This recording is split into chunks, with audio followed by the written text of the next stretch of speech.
வணக்கம். ஒரே ராஜ்யம் செய்திகளில் ஆன்மீகம், அரசியல் மற்றும் சினிமா செய்திகளுக்காக சிவகாசி எல்லா ஊர்ல இருந்து வந்து நாங்க இருக்கிறோம். புத்துநோயில கஷ்டப்படுறாங்க. அவங்களுக்கு இந்த சாப்பாடு போய் சேரது நல்லதா இருக்கு. இன்னைக்கு இந்த சாப்பாடு வாங்கினா எங்க இருந்து எவ்வளவு தூரம் வர்ற மாதிரி இருக்கு.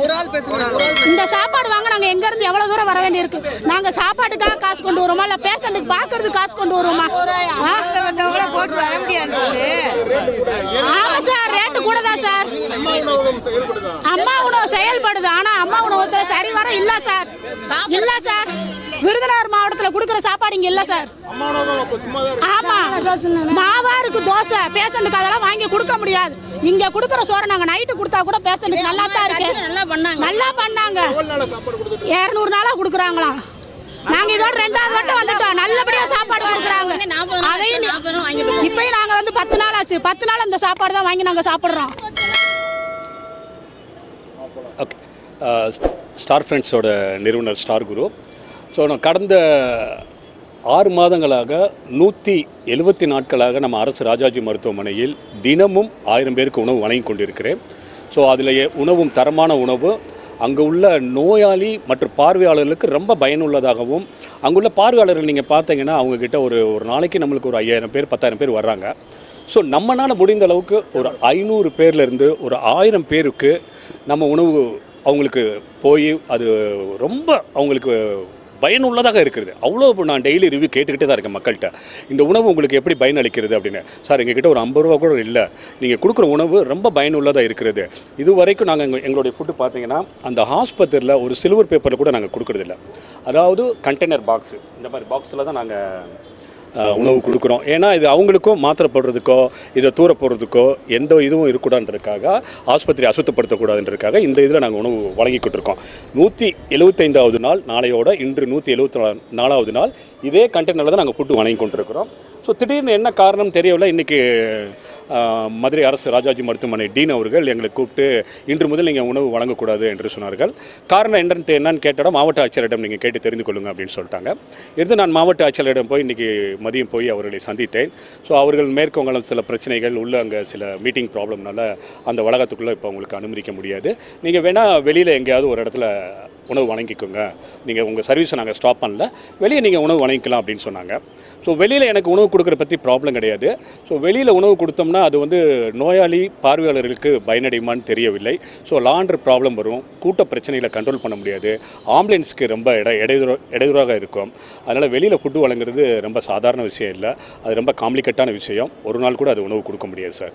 அதனால் என்னுடைய கோரிக்கை என்னென்னா, நாளைக்கு 500 பேர் அங்கே நிற்பாங்களே, 1000 பேர் நிற்பாங்க, அவங்களுக்கு நான் எப்படி ஃபுட்டு அந்த என்னை எதிர்பார்த்து நட்சத்திர நண்பர் அறக்கட்டளையிலேருந்து தலைவர் அனுப்பி விடுவார் அப்படின்னு அந்த 1000 பேர் நிற்பாங்க, அவங்களுக்கு என்ன பதில் சொல்லணும்? நாளைக்கு அவங்க அந்த பசியோடு போவாங்களே, அவங்களுக்கு என்ன பதில் சொல்ல விரும்புகிறாங்க? ஸோ எங்களுக்கு ஏதாவது அந்த ஆஸ்பத்திரியில் ஒரு வளாகத்தில் ஏதாவது ஒரு மூலையில் எங்களுக்கு கொடுங்க. அந்த ஏழைகளுக்கு ஒருவேளை உணவு அளிக்கிறதுக்கு நாங்கள் அனுமதி கேட்குறோம். வேறு ஒன்று அதில் நாங்கள் எதுவுமே நாங்கள் கோரிக்கை வைக்கல.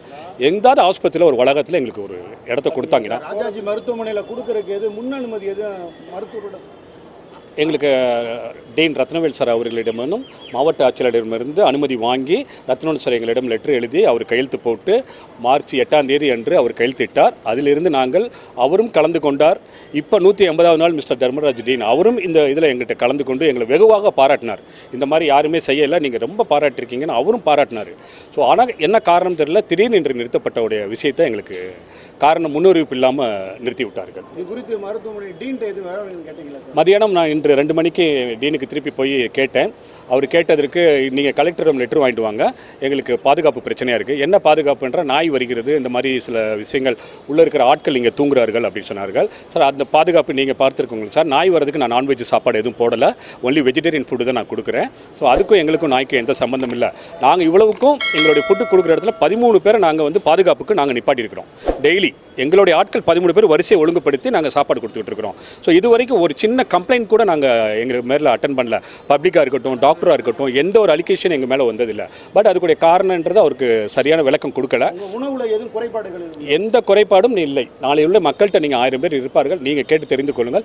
கடைசியாக வாங்கின எல்லா 175 நாள் மக்களுடைய ரிவ்யூ நான் கையில் வச்சுருக்கிறேன். எல்லா வீடியோ ரிப்போர்ட்டோடு வச்சுருக்கிறேன்.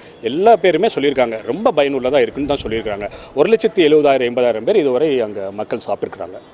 பாஸ் இல்லாதவர்கள், அங்கே நோயாளி உள்ளே விட்டுட்டு அவங்க வெளியில் வந்து சாப்பிட்ருக்குறாங்க, வாங்க முடியாதவர்கள், வயதானவர்கள், தீக்காயப்பட்டவர்கள், ஆக்சிடெண்ட்டில் ஆனவங்க, இப்படி நிறைய பேருக்கு பயனுள்ளதாக அமைஞ்சிருக்கு. ஸோ அது திடீர்னு நிறுத்தப்பட்டது மனசு ரொம்ப வலி தாங்க முடியல. எங்களுக்கு ஒரே ஒரு விஷயம் சார், எங்களுக்கு ஆஸ்பத்திரியில் எங்கே அவங்க சொல்கிறாங்களோ யாருக்கு இடைஞ்சல் இல்லாமல், ஒரு எந்த தொந்தரவும் இல்லாமல் எங்களுக்கு ஒரு இடம் ஒதுக்க சொல்லி தான் கேட்குறோம். அந்த ஏழைகளுக்கு நாங்கள் உணவு அளிக்கணும். எங்களுக்கு திருப்பி அந்த அரசு ராஜாஜி மருத்துவமனையில் ஏதாவது ஒரு இடத்த எங்களுக்கு ஒதுக்கி கொடுக்க தான் நாங்கள் கேட்குறோம். இந்த இடம் தான் நாங்கள் கேட்கல, யாருக்கும் தொந்தரவு இல்லாமல் இருக்கிற ஒரு இடத்த அவங்க ஒதுக்கி கொடுக்கணும். இதுதான் என்னுடைய முதல் முக்கியமான கோரிக்கை. ஏன்னா நாங்கள் சாப்பாடு வெளியில் கொடுக்க முடியாது, வெளியில் கொடுத்தா அது பார்வையாளர்களுக்கு போய் நோயாளிகளுக்கு சேராது சார். என்னுடைய பேர் குருசுவாமி சார், ஸ்டார் ஃப்ரெண்ட்ஸ் ட்ரஸ்ட்டோட நிறுவனர். பேர் ஃபுல்லாக ஒரு 175 நாளாக இப்போ இந்த வைகை கடந்த 6 மாதமாகவும் நம்ம தூய்மைப்படுத்திக்கிட்டு இருக்கிறோம். படிக்கட்டில் ஃபுல்லாக கேமரா ஒரு 80 கேமரா நம்ம கமிஷனர்ட் அப்ரூவ் வாங்கி பண்ணிக்கிட்டு இருக்கிறோம். படிக்கட்டை பூரா நம்ம சுத்தம் பண்ணி பூத்தொட்டியில் வச்சுருக்கிறோம். இதுவும் இப்போ இந்த ஆகாய தாமரை ஃபுல்லாக நம்ம தான் இது வரைக்கும் நம்ம க்ளீன் பண்ணிக்கிட்டு இருக்கிறோம். அதில் ஒரு பகுதி தான் நம்ம அரசு ராஜாஜி மருத்துவமனையில் 1000 பேருக்கு உணவு வழங்கி கொண்டிருக்கிறோம். இத்துடன் ஒரே ராஜ்யம் செய்திகள் நிறைவடைந்தது.